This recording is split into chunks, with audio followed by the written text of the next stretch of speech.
Latin America is a region of remarkable diversity, encompassing lush rainforests, vibrant cultures, and a rich history. Yet, beneath this surface beauty lies a persistent issue that has plagued the continent for centuries: poverty. Despite its vast resources and potential, Latinos remain disproportionately poor compared to other parts of the world.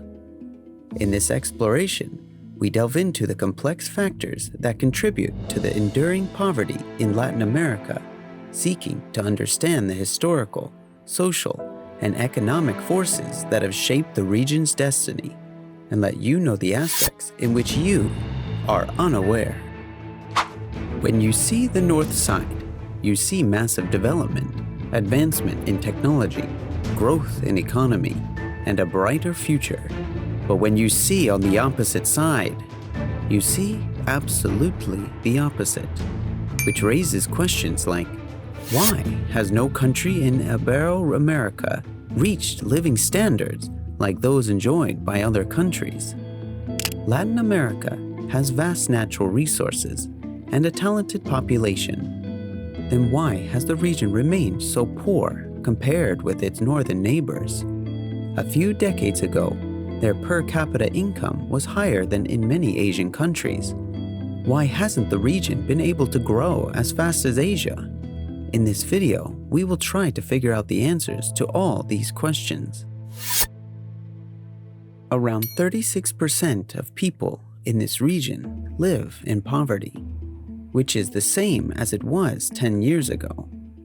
Even though incomes have increased a bit since the 1980s, it's not good news that 1 in 3 people still live in poverty. Additionally, the number of people in extreme poverty went up from 13% in 1987 to 16% in 1997. When we compare this to East Asia, the situation looks worse. For instance, between 1986 and 1995, Malaysia reduced its poverty rate by 2/3, and Thailand's poverty rate went down by half, from 26% to 13%. The main reason for this difference is slow economic growth. In Latin America, no country has reached that high a level of development, though a few are in the middle. One big reason for this gap is protectionism. Back in the 1950s, they tried to grow their industries by shielding themselves from foreign competition. This plan failed, and the protected industries did not grow. This also made Latin America vulnerable to the debt crisis of the 1980s.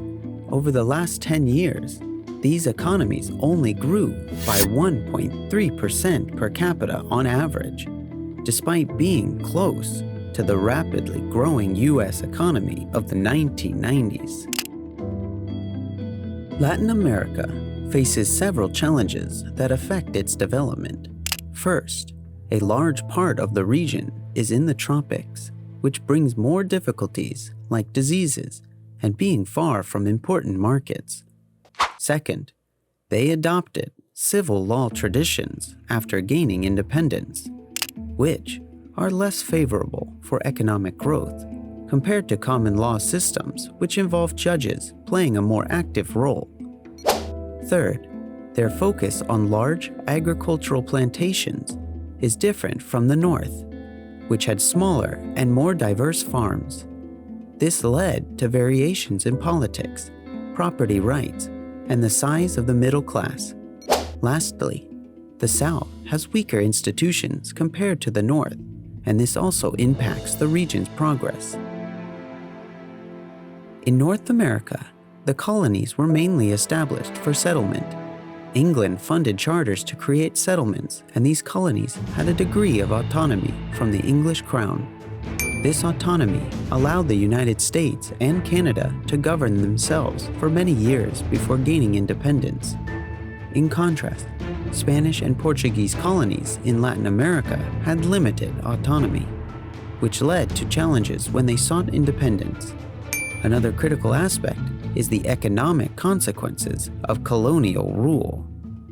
Their colonies were focused on resource exploitation, leading to a society with significant inequality between the wealthy landowners and the workers or slaves. Settlement colonies had a more balanced distribution of wealth and a growing middle class, which facilitated industrialization and the creation of prosperity. Climatic conditions also play a vital role, such as high temperatures, humidity, and dense jungles, making economic development challenging. In contrast, regions in the northern and southern hemispheres with temperate climates are more suitable for settlement and economic growth. Plus, when South American countries gained independence, they had to deal with existing nations which were once colonies of Spain or Portugal. Unlike the United States, South American nations couldn't come together as one country. Instead, they remained divided, fought each other, and pursued different goals. This division was not good for creating wealth. The US and Canada embraced the changes that came with industrialization and contributed to it. Although the change from an agricultural to an industrial society was not painless and caused a civil war, the US kept on track and prospered. Latin America, on the other hand, did not take advantage of industrialization and did a poor job of transforming society to adapt to the change. As a result, we saw countless and pointless revolts, revolutions, and civil wars. We have gone back and forth, changing our mind about which way to go, that we wind up going nowhere. We will have periods of years and sometimes even decades of going in the right direction, only to reach the conclusion that it is now safe to turn around and go in the opposite direction. As a result, we drift as the rest of the world moves forward. Besides all of these, more challenges have been waiting in front of Latin America's way, and the main reason is corruption. Corruption has been a persistent challenge in many of these countries, contributing significantly to economic underdevelopment and poverty. In these nations, corrupt practices often penetrate various levels of government, from local authorities to high-ranking officials. This widespread corruption undermines public trust in institutions, hampers foreign investment, and diverts funds meant for critical public services like education, healthcare, and infrastructure into the pockets of the corrupt elite. It causes income inequality. They had no incentive to create efficient governments that promote wealth creation. A prime example of this situation is Venezuela. It used to be a wealthy oil-producing nation, but is now poor and struggling to meet its people's basic needs. Despite having control over the world's largest oil reserves, the only explanation for this decline is a combination of corruption and inefficiency within the government, as the benefits of economic growth tend to accrue to the well-connected rather than the broader population. Additionally, the lack of transparency and accountability in many Latin American governments has perpetuated a cycle of corruption, making it difficult to break free from the chains of poverty and underdevelopment. To address this issue, these nations must prioritize anti-corruption measures, strengthen their legal frameworks, and promote good governance to create a more equitable and prosperous future. The 1980s were a tough time for Latin America. It's often called the lost decade because, by the end of it, people's average income was about the same as it was at the beginning. Between 1982 and 1984, things got especially bad in some countries, with deep economic troubles lasting for 2 or even 3 years. Recovering from this was a slow process. After going through this tough time, they started to look more at the world and realized how important it is to keep their financial house in order. This means making sure they don't spend more than they have and keeping prices stable so money doesn't lose its value. The region also worked on making better rules and organizations. For example, in the 1990s and 2000s, some countries made their central banks more independent and created rules about how much they can spend in good times and bad. These changes have helped Latin America handle more recent crises better. The region has also faced frequent changes in leadership, government instability, and a history of political turmoil, making it challenging to implement consistent and effective policies for economic growth.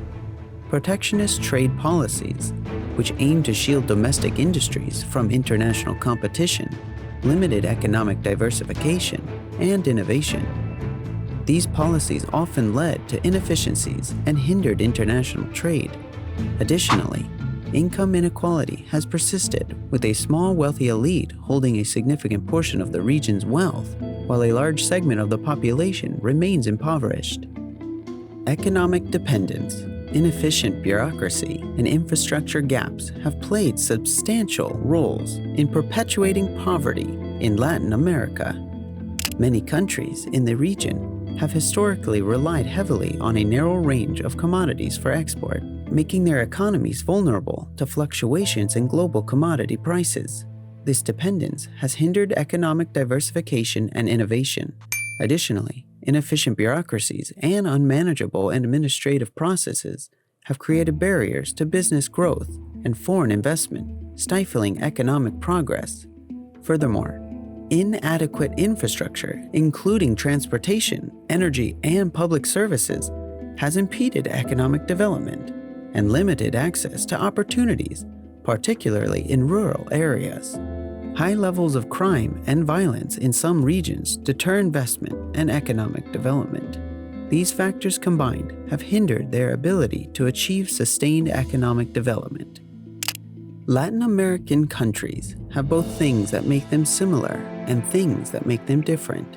They have different histories, cultures, and ways of doing things. Some are rich and some are poor. They have different types of governments and trades with other countries in various ways, but many of them have a shared history with Spain and Portugal. And they're in the same part of the world as the United States and Canada. Even so, it's essential to remember that each Latin American country is unique and has its own characteristics, but their fate seems to be the same in terms of development. The persistent challenges faced by them on their path to development are multifaceted and deeply rooted in historical, economic, and political factors. While the region possesses immense potential and abundant resources, a history of political instability, protectionist policies, income inequality, economic dependence, inefficient bureaucracy and infrastructure gaps, and much more have collectively contributed to the enduring issue of poverty. However, it is essential to recognize that Latin America is a diverse region with unique opportunities and challenges in each country. Overcoming poverty and achieving lasting prosperity will require concerted efforts in policy reform, investment in education and infrastructure, and a commitment to addressing the systemic issues that have hindered progress. With the right strategies and international cooperation, they can aspire to a more prosperous and equitable future for all its people. Do let us know your thoughts on why Latin America remains poorer than others. Comment down below on what you think and leave a like if you find value in the content we do on this channel. Hit the subscribe button for all the latest updates, and we'll see you in the next video.